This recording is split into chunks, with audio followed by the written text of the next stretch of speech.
को पता है रीजनिंग है, मेंटल एबिलिटी है, सेकंड आपका मैथ है और थर्ड आपका क्या है लैंग्वेज। लैंग्वेज में कुछ बच्चे इंग्लिश लिए होंगे, कुछ बच्चे हिंदी लिए होंगे। मुझे लगता है मैक्सिमम आप लोग इंडियन हैं तो यहाँ हिंदी ज़्यादा प्रचलन में है, तो मैक्सिमम बच्चे हिंदी लिए होंगे। तो तीन आपके सेक्शन हैं। अब आपसे क्वेश्चन पूछा जाता है, आप हमसे बहुत ज़्यादा क्वेश्चन करते हैं इस सर तीन सेक्शन में पहले एग्जाम में बैठे तो क्या करें, सबसे पहले किस सेक्शन को हमें करना चाहिए। तो मैं आपको इतना बता देता हूं कि आपके पास 2 घंटे हैं। मुझे लगता है 2 घंटे बहुत सफिशियंट हैं और आसानी से आप उस सम टाइम में क्वेश्चन को कर पाते होंगे। क्योंकि आप जब घर पे प्रैक्टिस करते हैं तो मुझे लगता है कि आप 1.5 घंटे में 1 घंटे 30 मिनट में आसानी से क्वेश्चन को सॉल्व कर लेते होंगे।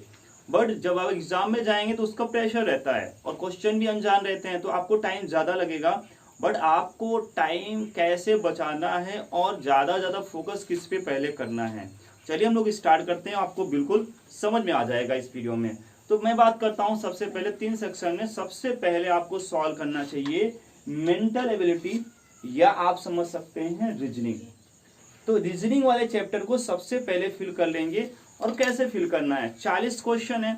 तो पहले आप क्या करो, 40 क्वेश्चन जो आपका रीजनिंग है उस 40 क्वेश्चन रीजनिंग को पहले क्वेश्चन को सेलेक्ट कर लीजिए। कहाँ सेलेक्ट करेंगे सर, पेपर में आप बिंदी रख लीजिए कि हाँ ये मेरा सही है और बिंदी रखते जाइए, पूरा क्वेश्चन सॉल्व कर लीजिए।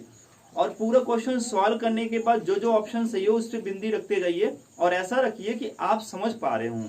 ठीक है, जैसे मान लीजिए पहले क्वेश्चन में आया, पहला क्वेश्चन में बी ऑप्शन सही है, तो बी ऑप्शन को ही आप क्या कर दें, बिंदी रख देंगे। तो अब पता चल गया कि बी हमारा सही है। फिर दूसरे क्वेश्चन में ऐसे पढ़ेंगे, फिर आगे आगे। लेकिन ध्यान रखना है पूरा 40 क्वेश्चन भरने के बाद, पूरा 40 क्वेश्चन पूरा टिक लगाने के बाद पेपर में, तो उसके बाद उसको रीचेक कर लेंगे। थोड़ा जल्दी चेक करेंगे क्या हम सही भरे हैं नहीं भरे हैं, तो बिंदी सही लगाएंगे नहीं लगाए हैं। फिर आपको क्या करना है, आगे नहीं बढ़ना है, अब उसी 40 क्वेश्चन को तुरंत OMR शीट में फिल कर लेना है। आपकी रीजनिंग को पूरे 40 क्वेश्चन को OMR में जब फिल कर लेंगे तो आपका माइंड इतना सोचेगा मेरा 40 क्वेश्चन तो हो चुका। कुछ बच्चे क्या करते हैं, पूरा 80 क्वेश्चन टिक लगाने के बाद भरते हैं, ये सबसे बड़ी गलती है। तो पहला आप समझ गए हैं, पहला मेंटल एबिलिटी भरना है, क्या रीजनिंग वाले पार्ट को भरना है। दूसरा आपका आता है लैंग्वेज, मैथ अभी बाद में करना है। फिर आता है लैंग्वेज। लैंग्वेज में आपका हिंदी ज्यादातर लिए होंगे, तो हिंदी को क्या करना है, अनुच्छेद को भरना है। अनुच्छेद के लिए मैं वीडियो स्पेशल लाऊंगा, वीडियो में आपको अनुच्छेद में कौन कौन से पहले करने होते हैं वो सारी चीज मैं आपको बताऊंगा। बट ध्यान ये रखना है कि आप अनुच्छेद को प्रैक्टिस करते रहें। और उसमें क्या करना है, लैंग्वेज में आप इंग्लिश कुछ बच्चे लिए होंगे, पैसेज करना होता है। तो आपको पहले आप उसके बाद दूसरे सबसे पहले वरीयता किसको देंगे, आपको रीजनिंग के सेकेंड नंबर पे आपको हिंदी या इंग्लिश जो भी आप लिए हैं। तो आप ज़्यादातर अगर हिंदी लिए तो हिंदी को फिल करते समय यही ध्यान रखना है कि उसमें भी 4 ऑप्शन होंगे, क्वेश्चन होगा, क्वेश्चन के शीर्षक पूछेगा। तो सबसे पहले आपको प्रश्न पे जाना, के पास टाइम अगर नहीं है तो प्रश्न पे जाना है, प्रश्न से रिलेटेड वहाँ शब्द ढूंढने हैं, अनुच्छेद या गद्यांश जो भी हैं, और आपको आंसर मिल जाएगा। और आंसर लगाते समय बहुत सोच समझ के विचार करके ऑप्शन को चुनना है। आप बहुत एनालिसिस करके सोच समझ के ऑप्शन को जब चूज कर लेंगे आगे बढ़ जाएंगे। और ऐसे करते करते 20 क्वेश्चन आपका हिंदी भी हो जाएगा और उस क्वेश्चन को भी भर लेना है। कहेंगे सर वो क्वेश्चन तो 60 के बाद स्टार्ट होगा, क्योंकि मुझे लगता है पहला रीजनिंग होगा 40 क्वेश्चन, अब 20 कॉलम छोड़ दीजिए। मतलब आप क्वेश्चन को कहाँ से स्टार्ट करेंगे, हिंदी 61 नंबर से।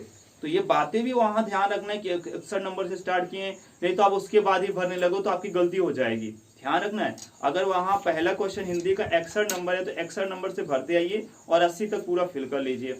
अब आपको रिलैक्स हो जाएंगे, 60 क्वेश्चन आपके कंप्लीट हो चुके हैं। तो मुझे लगता है इसको आपको मैक्सिमम 40 मिनट के अंदर कर लेने हैं। मैथ, उस रीजनिंग और हिंदी को कितने मिनट के अंदर, 40 मिनट के अंदर। तो आपके पास अब 1 घंटे 20 मिनट बच गए। क्लियर। तो आपको मैथ में देने हैं। मैथ ही आपका ऐसा सब्जेक्ट है जो सिलेक्शन दिलाता है, क्योंकि मैथ, हिंदी, रीजनिंग मुझे लगता है मैक्सिमम बच्चे अच्छा करके आते हैं। लेकिन मैं रीजनिंग और हिंदी को जो गलत कर दिए वो भी सिलेक्शन से दूर रहेगा, ये भी ध्यान रखना। क्योंकि अधिकतर जब सही किए हैं, आप प्लस पॉइंट आपका कहाँ होता है, आप रीजनिंग में, वो मैथ में। अगर मैथ को आप अच्छा करते हैं 20 क्वेश्चन में, हमें लगता है जहां तक अगर आप 16-17 क्वेश्चन भी कर देते हैं 20 क्वेश्चन में, तो भी आपका सिलेक्शन हो जाएगा, क्योंकि इधर आपको गलती नहीं करनी है। और इससे करने से आपका क्या हो जाएगा, 75 प्लस चला जाएगा, तो आपका अच्छे से मुझे लगता है सिलेक्शन हो जाएगा। तो आप ध्यान रखिए, उसके बाद ही मैथ को करना है। और मैथ को करते समय ये ध्यान रखें कि ज़्यादा से ज़्यादा स्किप करके चलें, मतलब पूरे स्किप नहीं, जैसे बोर्ड पे कुछ लोग पूरा डिटेल पढ़ाते हैं, उसमें से सोचना है। जैसे मैं आपको बताया भी हूँ कि एग्जाम में करते समय किस किस पार्ट को छोड़ के चलना है। अगर आप कैलकुलेशन के समय इकाई में अंक मिल रहा है तो 4 ऑप्शन में क्या एक ही अंक वही मिल रहा है, तो आप उसी को आंसर लगा देंगे, आगे बढ़ने की जरूरत नहीं है, पूरा कैलकुलेशन करने की जरूरत नहीं है। तो आप ये भी समझ गए होंगे मैथ को कैसे सॉल्व करना है। तो मैथ आपका हो जाएगा, इससे क्या होगा, आप कम टाइम में क्वेश्चन मतलब पूरा कर लेंगे।